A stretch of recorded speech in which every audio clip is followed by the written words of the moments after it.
হরে কৃষ্ণ, রাধে রাধে। মৌমিতা পরিবারে তোমাদেরকে জানাই অনেক অনেক শুভেচ্ছা ও অভিনন্দন। আজকের আলোচ্য বিষয়টি হচ্ছে শ্রীকৃষ্ণের কোন অংশটি পড়েনি, এখনও জীবন্ত আছে। বিস্তারিতভাবে জেনে নেওয়া যাক এই ভিডিওর মাধ্যমে। সকলেই একটু মনোযোগ সহকারে শ্রবণ করো, তোমাদের অনেক ভালো লাগবে। ভগবান শ্রীকৃষ্ণের মৃত্যুর সঙ্গে জড়িত এক গোপন রহস্য সম্পর্কে। আজও কি বেঁচে আছে ভগবান শ্রীকৃষ্ণের হৃৎপিণ্ড? ভগবান শ্রীকৃষ্ণের হৃৎপিণ্ড এখনও জীবন্ত রয়েছে ভারতে। ভগবান কৃষ্ণ দ্বারা দেওয়া গীতা জ্ঞান আর তার বিভিন্ন প্রকার লীলা সম্পর্কে আপনারা তো জানেনই। আজকে ভগবান কৃষ্ণের সঙ্গে যুক্ত একটি গোপন রহস্য বলতে চলেছি। মহাভারতের যুদ্ধের পর ভগবান শ্রীকৃষ্ণ 36 বছর পর্যন্ত দ্বারকা নগরীতে রাজত্ব করেছিলেন। তারপর তিনি তার দেহ ত্যাগ করেন।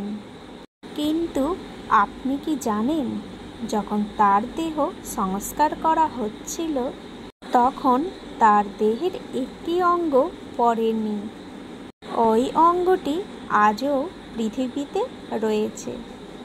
চলুন শ্রোতা বন্ধুরা, জেনে নেওয়া যাক ভগবান কৃষ্ণের মৃত্যুর সঙ্গে যুক্ত সেই বড় গোপন রহস্যটি। শ্রোতা বন্ধুরা, মুষল পর্ব মহাভারতের 18 পর্বের মধ্যে একটি, যা 8টি অধ্যায়ের সংকলন। এই পর্বে ভগবান কৃষ্ণের মানবরূপ পরিত্যাগ করা এবং তার মৃত্যুর পর দ্বারকা নগরী সমুদ্রের তলে ডুবে যাওয়ার বর্ণনা পাওয়া যায়। মুষল পর্বের বর্ণনা অনুযায়ী গান্ধারী ও ঋষি দুর্বাসার অভিশাপে কারণেই যদুবংশ শেষ হয়ে যায়। নিজের বংশ নাশের জন্য শ্রীকৃষ্ণ মন থেকে ভেঙে পড়লেন। তিনি তার মনকে শান্ত রাখার জন্য দ্বারকা নগরী থেকে একটু দূরে একটি বনে চলে গেলেন। এরপরই অশ্বত্থ গাছের তলায় বিশ্রাম করছিলেন ভগবান শ্রীকৃষ্ণ। সেখানে ভগবান কৃষ্ণের চরণকে হরিণ ভেবে তীর চালায় জরা নামক এক ব্যাধ। কিন্তু যখন সে নিকটে পৌঁছায়, সেখানে যে দেখে ভগবান কৃষ্ণ। তারপর সে নিজের অপরাধ বোধের জন্য খুব ভয় পেয়ে যায় এবং ভয়ের কারণে সে শ্রীকৃষ্ণের কাছে ক্ষমা চাইতে লাগলেন। সে শ্রীকৃষ্ণের চরণে পড়ে বলেন, হে মাধব, আমি না জেনে এই ভুলটি করে ফেলেছি। সত্যি আমি খুব বড় একজন পাপী। আমাকে এর জন্য আপনি মৃত্যুদণ্ডের শাস্তি দিন, যাতে আমি এমন কোনো দেবতার সঙ্গে না করতে পারি। জরার এই কথাগুলি শ্রীকৃষ্ণ শোনার পর তাকে বললেন, তুমি এমনিই বিলাপ করছো। আসলে এটা আমার পূর্বজন্মের কর্মের ফল।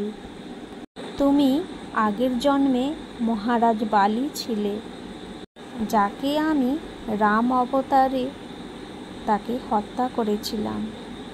তাই এই জন্মের মৃত্যু আমি নিজেই স্বয়ং তোমার হাতে লিখেছি।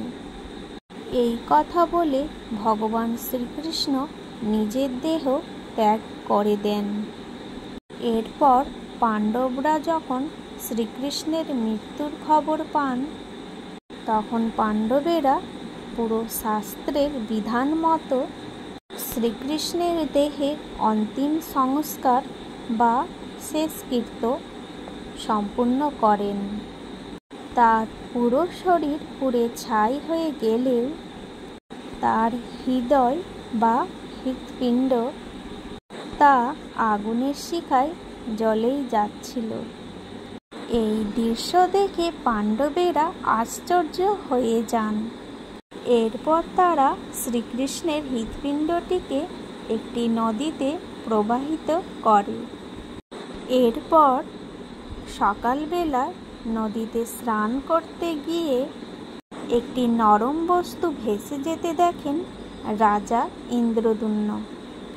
ইন্দ্রদ্যুম্ন সেই নরম বস্ত্রটি পাওয়ার পর দ্রুত জগন্নাথ মন্দিরে এসে জগন্নাথ দেবের মূর্তিতেই স্থাপন করেন, কিন্তু তা এমনভাবেই করা হয় যাতে সেটা কেউ দেখতে না পায়। আজ থেকে যে সকল পুরোহিত ভগবান জগন্নাথের দেবমূর্তি স্থাপন করেছেন তারা জানান যে পুরানো মূর্তি থেকে ব্রহ্ম পদার্থকে নতুনটিতে স্থানান্তর করার সময় একেবারে অন্যরকম অভিজ্ঞতা হয়। তারা জানিয়েছেন, মনে হয় হাতের মধ্যে একটা নরম তুলতুলে খরগোশ লাফাচ্ছে, যা আসলে শ্রীকৃষ্ণের হৃদয় স্পন্দন। ভগবান শ্রীকৃষ্ণ নিজের দেহ ত্যাগ করে গেলেও আজও পৃথিবীতে তার হৃৎপিণ্ড জীবিত আছে। হরে কৃষ্ণ, রাধে রাধে। আজকের এই ভিডিওটি এই পর্যন্তই থাকলো। সকলেই ভালো থেকো এবং সুস্থ থেকো, আর প্রেম সে বলো রাধে রাধে।